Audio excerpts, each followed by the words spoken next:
Baik, selamat siang. Kami ucapkan kepada Bu Renita selaku pembimbing kami dalam mata kuliah proses industri kimia PI atau PIK. Di sini kami kelompok 6 yang menganggotakan sendiri, saya sendiri. Perkenalkan, nama saya Daniel Marbun dengan NIM 22123. Saya Nova Ronali Selalahi dengan NIM 22099. Saya Rangga Fathar Mubina di 22155. Next. Nah, kami setelah berdiskusi dari kemarin dan sudah kami diskusikan di grup WhatsApp juga, kami memutuskan judul dengan pembuatan produk dengan proses halogenasi itu kami ambil judul tentang pembuatan polivinil klorida dari monomer vinil klorida atau biasa disebut dengan PFC. Nah, PFC ini sendiri kebutuhannya sangat meningkat, terutama di negara kita, yaitu negara Indonesia. Nah, PFC itu tersendiri adalah resin yang keras yang tidak terpengaruh oleh zat kimia lain dan digunakan sebagai produk, yaitu termasuk dalam pembuatan pipa plastik, peralatan kelistrikan, dan dashboard mobil, atau bisa disebutkan sebagai peralatan kebutuhan rumah tangga. Nah, pendirian pabrik PFC ini di Indonesia itu diharapkan dapat memenuhi kebutuhan bahan baku plastik yang dibutuhkan di Indonesia. Nah, dengan PT yang didirikan yaitu bernama Asahi Chemical, yang dimana salah satu produsen PFC terbesar di Asia Pasifik, yang telah menginvestasikan PFC sebesar 1,6 miliar dolar di Indonesia dan memproduksi bahan utama seperti caustic soda NaOH atau PSFC. Next.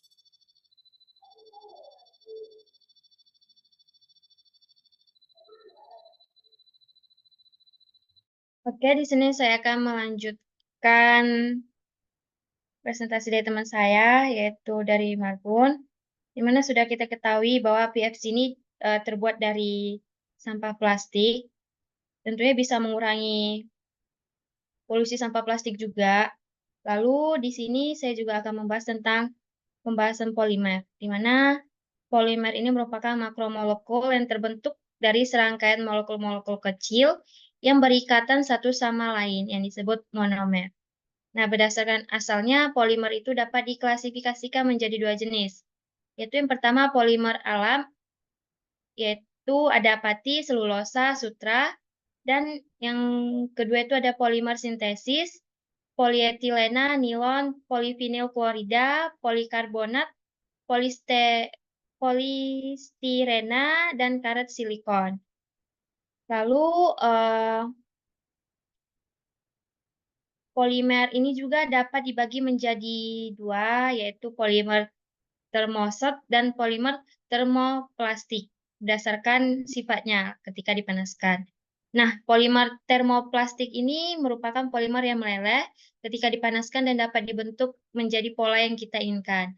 Sedangkan polimer termoset itu adalah polimer yang tidak dapat meleleh saat dipanaskan. Yang berarti polimer termoplastik itu dapat didaur ulang, sementara polimer termoset itu tidak dapat didaur ulang. Next.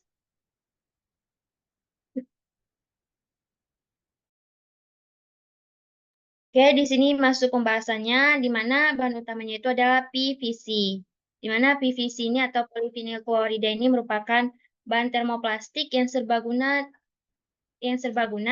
yang digunakan dalam produksi ratusan produk yang dapat ditemui dalam kehidupan sehari-hari. Di mana rumus molekul PVC-nya ini CH2, CHCl, Lalu memiliki titik lelehnya itu sekitar 204 derajat Celcius dan temperatur transisi gelasnya antara 70 sampai 100 derajat Celcius. Nah, PVC ini merupakan salah satu material polimer yang banyak digunakan selain polipropilen, polietilen, dan polistiren. Lalu produk yang terbuat dari PVC biasanya itu tahan bahan kimia dan kandungan klorinnya itu membuat bahan ini bisa tahan api. Next. Lalu aplikasinya itu bisa kita lihat di sini itu ada sebagai isolasi dan pelapisan kabel, pipa PVC, dan wadah kemasan, di mana yang pertama tadi kan ada sebagai isolasi dan pelapisan. Nah, yang pertama itu biasanya itu digunakan sebagai isolasi dan pelapisan kabel, itu tidak dapat menahan suhu yang tinggi karena PVC-nya itu merupakan bahan termoplastik. Ya, di mana tadi pembahasan yang pertama tadi kan termoplastik kan yang bisa dapat didaur ulang dan tentunya kalau kena. Lalu ada pipa PVC-nya, pipa PVC yaitu mempunyai banyak kelebihan untuk mengganti instalasi pipa yang sebelumnya terbuat dari bahan logam. Tetapi tidak seperti logam, di mana material pipa PVC ini dinilai lebih fleksibel, ringan, tahan lama, dan tentunya juga tahan terhadap panas. Berarti pipa PVC ini termasuk, apa tadi? Tadi kan ada termoplastik sama, coba slide sebelumnya.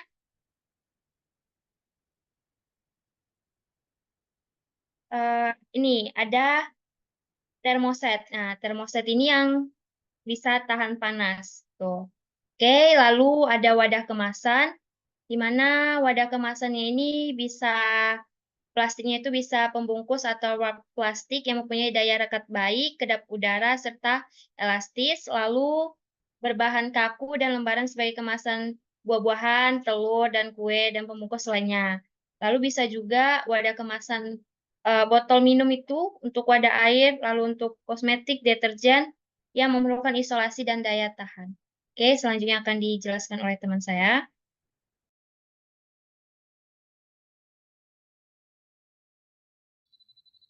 Nah, tadi sudah dijelaskan tentang apa itu PVC dan apa saja aplikasi yang dapat dijadikan atau terbuat dari bahan utama yaitu PVC.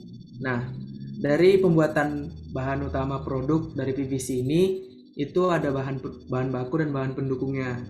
Nah, untuk bahan baku dan bahan pendukungnya itu yang pertama itu adalah bahan baku yang paling utama yaitu adalah polybili klorid. Nah, untuk polybili klorid ini dengan rumus kimianya itu C2H3Cl. Nah, titik didih dari bahan baku tersebut itu minus 13,4 derajat Celcius. Nah, untuk kepadatannya itu 911 kg per meter kubik. Titik lelehnya 302 derajat Celcius. Untuk sifat-sifat kimia dari bahan produk dari polybiklorid ini yaitu mudah terbakar.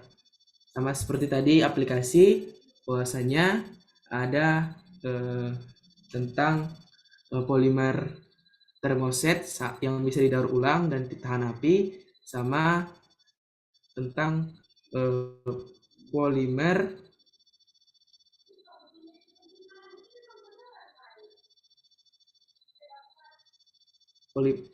termoplastik yang tidak dapat didaur ulang.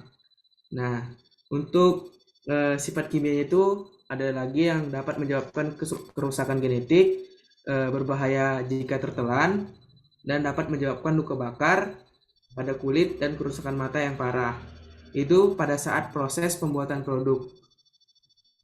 Itu adalah sifat-sifat kimia yang harus diperhatikan pada saat proses pembuatan PVC dalam halogenasi. Untuk yang kedua, bahan kedua itu ada bahan baku dan bahan pendukung. Nah, dari pembuatan PVC ini atau bahan produknya poliklorid ini ada bahan pendukung yaitu ada 5. Ada vinylchloride monomer, dioriprorid, butylated hydrolase, dan polydialkohol, dan yang terakhir itu ada aquades.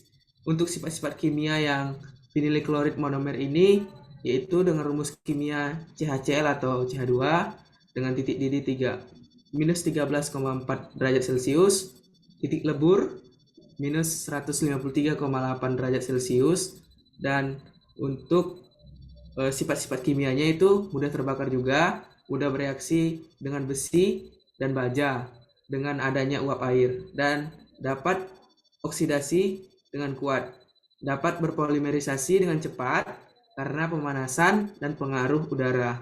Untuk yang ketiga itu ada dilauriprorid, itu dengan rumus kimia C24H4 C24H4604 dengan titik didih 150,2 derajat Celcius dengan titik lebur minus 0,43. Nah, untuk warnanya ini dia berwarna putih. Untuk sifat-sifat kimianya itu berbahaya dan beracun, dapat menyebabkan kebakaran dan irisasi kulit dan pernapasan. Untuk bahan yang ketiga itu ada butylated hydrotoluene dengan rumus kimia C15H240H24O dengan titik didih 265 derajat Celcius, titik leleh 70 derajat Celcius. Dengan bentuk dia itu padatan, warna putih sampai kuning pucat. Nah, sifat-sifat kimianya itu sangat beracun bagi kehidupan perairan, berbahaya bagi kesehatan, mudah terbakar. Dan yang terakhir, yang keempat, ada polifili alkohol dengan rumus kimia CH2CH dengan titik lebur 200 derajat Celcius, dan sifat-sifat kimia itu sangat beracun bagi kehidupan perairan dan berbahaya bagi kesehatan dan sangat mudah terbakar. Nah, untuk yang terakhir itu adalah aquades, di mana rumusnya H2O, yaitu dengan sifat-sifat kimia itu tidak berbahaya karena sifatnya itu cair dan tidak berbahaya bagi lingkungan. Karena aquades ini tidak berwarna dan tidak berbau, tidak ada efeknya sama lingkungan, dan bila terkena pada saat proses pembuatan bahan produk PFC. Nah, untuk pernyataan kehati-hatian pada saat melakukan bahan-bahan yang digunakan seperti bahan produk dan bahan baku pendukung itu, jauhkan dari sumber panas atau percikan, nyala api, dan juga lingkungan, dan jangan membuang bahan-bahan kimia sebagai sisa dari pembuatan produk ini dengan cara sembarangan. Dan dalam pembuatan prosesnya selalu gunakan APD, dan jika terkena kulit, tangan, lakukan dengan pembasuhan sesuai dengan prosedur yang telah ada, dan mendapatkan jika terlalu berbahaya, dan segera mendapatkan perhatian medis. Dan segitu penjelasan dari bahan produk dan bahan baku pendukung yang digunakan dalam pembuatan PFC ini. Next.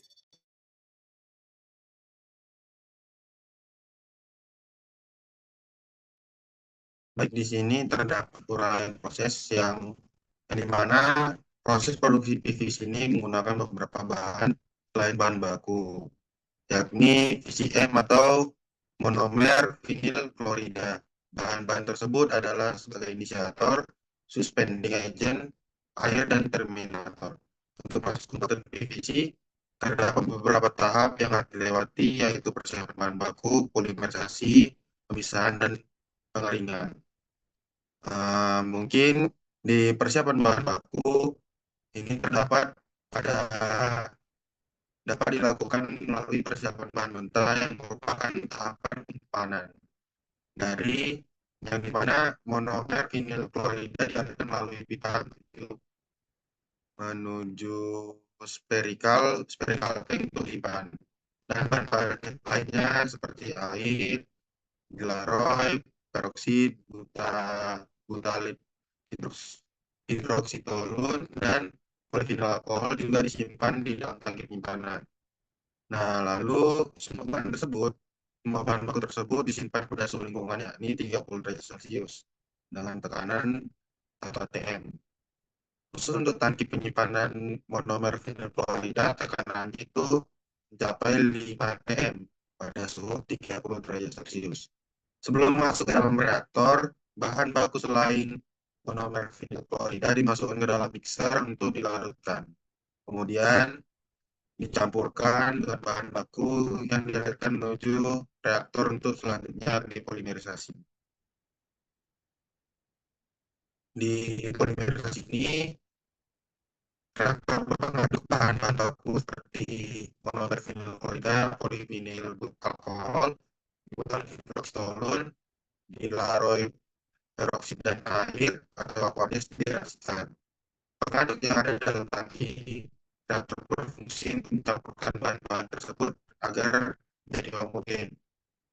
Nah, suhu yang digunakan pada proses polimerisasi ini mencapai 60 derajat Celcius dengan tekanan sebesar 8 atm.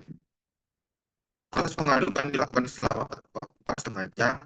Setelah reaksinya selesai, hasil dari proses dalam reaktor tersebut yang merupakan slurry dialirkan ke scraping column yang diikuti untuk sebagai mengambil gas dari monomer vinyl klorida tidak ikut bereaksi. Nah, lalu terdapat proses pemisahan yang dimana proses pemisahan ini dilakukan secara berkelanjutan. Dilakukan pemisahan resin dari monomer vinyl klorida yang tidak ikut bereaksi dalam PVC slurry menggunakan stripping kolom dengan stripping engine yang berupa uap air. Uap air akan berkontak dengan PVC slurry, kemudian membawa gas monomer vinyl klorida ke atas untuk selanjutnya masuk ke separator guna untuk memisahkan monomer vinyl klorida dan uap air tadi. Sedangkan untuk hasil bawahnya berupa PVC slurry dan PVC yang ikut bereaksi serta pendukung lainnya keluar dan yang menggunakan konvenyor menuju centrifuge. Di dalam centrifuge, prinsip kerja yang digunakan adalah sedimentasi, yang mana zat dan partikel berpindah dari luar ke dalam arah radial yang disebabkan oleh kecepatan dari sentrifugal. Tujuan dilakukan proses ini ialah untuk memisahkan PVC sebagai produk utama dari bahan baku yang masih bersisa. Setelah proses selesai, PVC dengan sedikit kandungan air tadi dibawa menuju rotary dryer menggunakan screw coffin. Nah, di tahap terakhir yaitu pengeringan, proses ini fungsinya untuk penggunaan rotary dryer ini adalah mengeluarkan air yang masih terkandung pada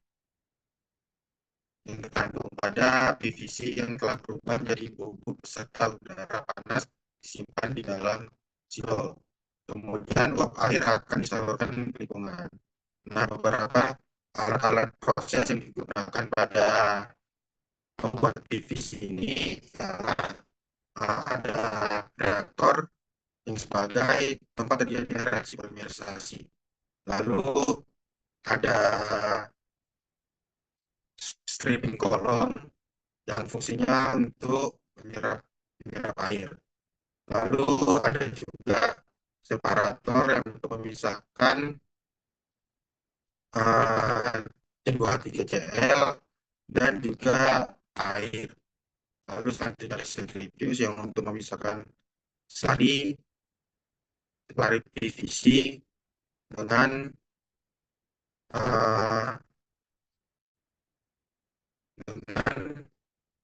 polivinyl monomer polivinyl klorida. Lalu ada mixer yang campur dari air, PVC slurry dan juga monomer vinyl klorida tadi. Dan selanjutnya ada filter untuk menyaring kotor dan kotor yang terbuang di bawah oleh udara. Mungkin itu saja hal yang digunakan pada proses pembuatan PVC ini dari monomer vinyl klorida yang telah kami kerjakan. Mungkin sekian saja Bu yang dapat kami sampaikan sebagai tugas yang telah Ibu berikan. Mohon maaf juga Bu apabila ada salah kata atau kekurangan yang didengar dari kami. Kami ucapkan terima kasih sebagai telah yang telah memberikan tugas ini kepada kami Bu. Mungkin itu saja yang kami sampaikan Bu. Terima kasih Bu.